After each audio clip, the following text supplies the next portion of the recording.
malayang pagpapasya, pag-ibig at patnubay ng Diyos. Ang mga bagay na ito ay sinalita ko sa inyo upang kayo magkaroon sa akin ng kapayapaan. Sa sanglibutan ay mayroon kayong kapigatian, ngunit laksan niyo ang loob, aking dinaig ang sanglibutan. Ang pangangalaga ay terminong ginamit upang ilarawat ang pagkilos ng Diyos sa mundo. May pananagutan ba ang Elohim sa sakit, kamatayan, digmaan, gutom? Tayo ba itinagda niya na tuparin ang isang kalayunin sa buhay na ito? Kung gayon, nasaan ang ating malayang pagpili? Kung binigyan tayo ng Elohim ng kalayaan o pumili, ang nangyayari sa mundong ito ay hindi niya pananagutan. Dapat nating tanungin ang ating sarili, sino ang may kontrol sa mga nangyayari sa mundong ito? Pinakadakilang Elohim. Lahat ba ng nangyayari ay kalooban ng Elohim?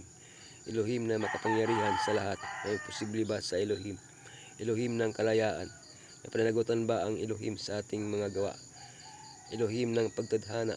Pinapasyahan ba ng Elohim kung sino ang magliligtas at sino ang hindi? Matagumpay na Elohim. May kontrol ba ang Elohim sa mundong ito?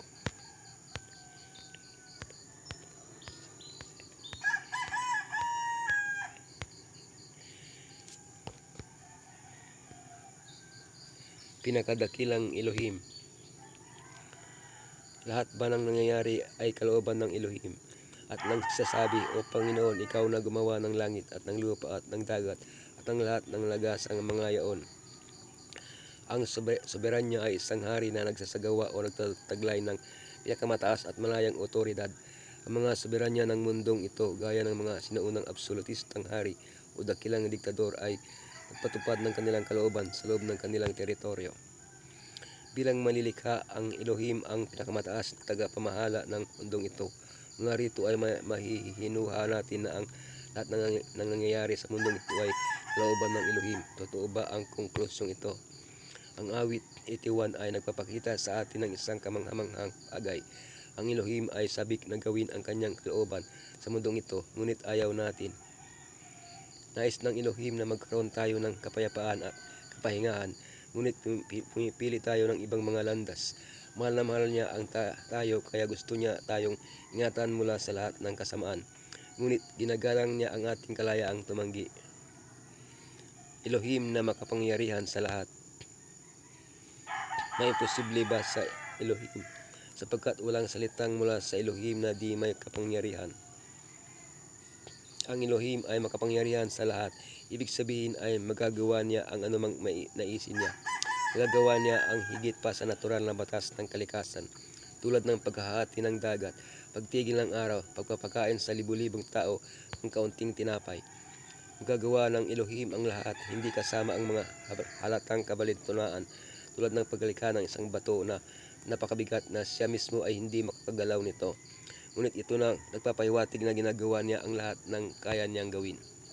Ang Biblia ay naglalahad ng ilang mga aksyon na imposible para sa Elohim dahil ang mga ito ay salungat sa kanyang sariling katangian, pagkakaila sa sarili, pagsisinungaling, o nanunukso ng kasamaan. Hindi maililigtas ng Elohim si Yeshua mula sa krus at kasabay ng pagtubos sa atin mula sa kasalanan, kaya pinili niya na gawin ang pinakamabuti para sa atin. Maliligtas tayo ng lahat ng Elohim, ngunit ayaw niyang pilitin tayong maligtas. Elohim ng kalayaan. May pananagutan ba ang Elohim sa ating mga gawa? At sinabi sa kanya, iibigin mo ang Panginoon mong Elohim ng buong puso mo at ng buong kaluluwa mo at ng buong pag-iisip mo. Inihiling ng Elohim na mahalin natin siya at mahalin din ang iba. Dahil sa paggawa nito ay susunod natin ang kautusan at maiwasan natin ang kasalanan. Kung lahat tayo ay magmamahal ayon sa nais ng Elohim, hindi na tayo magdurusa ng marami sa mga kahila-hilakbot na bunga ng kasalanan. Kaya bakit hindi tayo pinipilit ng Elohim na mahalin siya at mahalin ang isa't isa? Kung pipilitin niya tayong mahalin siya, nasaan ang ating kalayaan? Nasaan ang ating pananagutan sa harap niya? At saka matatawag ba nating pag-ibig ang ganitong uri ng sakitang pag-ibig? Maraming bagay ang nangyayari na hindi gustong mangyari ng Elohim, ngunit hindi ito nakasalalay sa kanya, kundi sa ating sariling pagpili, kaya tayo ay responsable para sa ating mga aksyon. Elohim ng pagtadhana. Pinapasyahan ba ng Elohim kung sino ang maliligtas at sino ang hindi? Tayo rin naman sa kanya ay ginawang mana na tinalaganan niya tayo ng una pa ayon sa pasya niya o gumagawa ng lahat ng mga bagay ayon sa pasya ng kanyang kalooban. Sinabi ni Pablo na itinalaga ng Elohim ang ilan tungo sa kaligtasan. Kung ganon, itinalaga niya ang iba sa kapahamakan. Tama ba ang konklusyong ito? Ang terminong Grego na ginamit ni Pablo ay sinalin bilang pagtadhana ay proorizo na nangangahulugang limitahan ng paaga, magbungkahi ng layunin at sa patalinghaga upang magtakda. Ang Elohim ay nagplano ng ating kinabukasan at nagtakda ng layuning aabutin natin, buhay na walang hanggan. Kung magpapasya tayo na tanggapin ang planong ito, gagabayan niya na may pagbibigay ang ating kwento upang ito ay matupad sa atin. Gagawin niya ang lahat para mabago ang ating isip. Ngunit sa huli, igagalang niya ang ating pagpili, maligtas o mapahamak. Ang tanging paghirang na matatagpuan sa salita ng Elohim ay kung saan ang tao ay hinirang upang maligtas. Marami ang tumingin sa wakas, iniisip na sila ay tiyak na hinirang upang magkaroon ng makalangit na kaligayahan. Ngunit hindi ito ang pagpili na inihahayag ng Biblia. Ang tao ay hinirang upang gawin ang kanyang sariling kaligtasan ng may takot at pagninginig. Siya ay hinirang upang magsuot ng baluti, upang magipaglaban ng mabuting pakipaglaban ng pananampalataya. Siya ay hinirang upang gamitin ang mga paraang inilagay ng Diyos sa kanyang abot upang labanan ang bawat hindi banal na pagnanasa.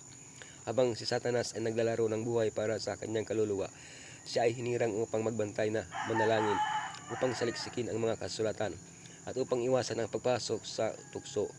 Siya ay hinirang upang patuloy na magkaroon ng pananampalataya. Siya ay hinirang upang maging masunurin sa bawat salita na lumalabas sa bibig ng Diyos, ng Elohim, upang siya ay maging hindi lang tagapagkinig, kundi tagatupad ng salita. Itong paghirang sa Biblia. Matagumpay na Elohim.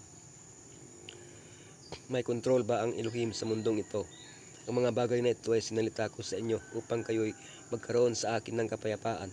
Sa sanglibutan ay mayroon kayong pagkapighatian, ngunit laksan nyo ang loob, aking dinaig ang sanglibutan. Kung ang lahat ay nangyayari ayon sa huwarang kalooban ng Elohim, hindi kailanman magkakaroon ng kasamaan kundi perpektong kasiyahan ng pag-ibig at pagkakasundo. Upang maging mabisa ang planong ito, dapat malayang tanggapin ng lahat ng nilikha na ang kalooban ng Elohim ay perpekto at mabuti. Matapos ang kakilakilabot na karanasan ng kasalanan, matutupad ng sangkatauhan ang banal na layunin dahil si Yeshua Messiah ay nagtagumpay na bigyan tayo ng pagkakataong matupad ang layunin ng Elohim. Ngunit hanggang sa sandaling iyon, maaari nating itanong sa ating sarili, kinokontrol ba ng Elohim ang mundong ito? Bagamat kontrolado ng Elohim ang mundong ito at kumikilos at namamahala sa kasaysayan upang maabot ang katapusan na kanyang ninanais. Sa isang tiyak na lawak ay pinapayagan niya si Satanas na kontrolin ang ilang mga sitwasyon. Kaya naman binalaan niya tayo sa mundo ay magkakaroon kayo ng kapighatian. Ngunit laksan niyo ang loob, dinay ko na ang sanglibutan. Hindi pipilitin ng Panginoon ang mga tao na magkitungo ng makatarungan, ibigin ang awa, at lumakad na magpagpakumbaba sa kanilang Elohim. Nilalagay niya sa harap ng tao ang mabuti at masama, at nililinaw kung ano ang magiging tiyak ng resulta ng pagsunod sa isang andas o sa isa pa. Inaanyayahan tayo ni Messiah na nagsasabing, sumunod tayo ka sa akin.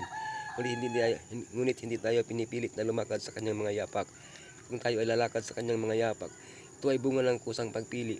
Habang nakikita natin ang buhay at katangian ni Messiah, ay nagising ang matinding pagnanais na maging katulad niya sa pagkatao, at nagpapatuloy tayo upang makilala ang Panginoon at malaman na ang kanyang pagkilos ay inihahanda gaya ng umaga. Magsisimula tayong makatanto na ang andas ng matuwid ay gaya ng naginingning na liwanag na lalong nagliliwanag hanggang sa ganap na araw.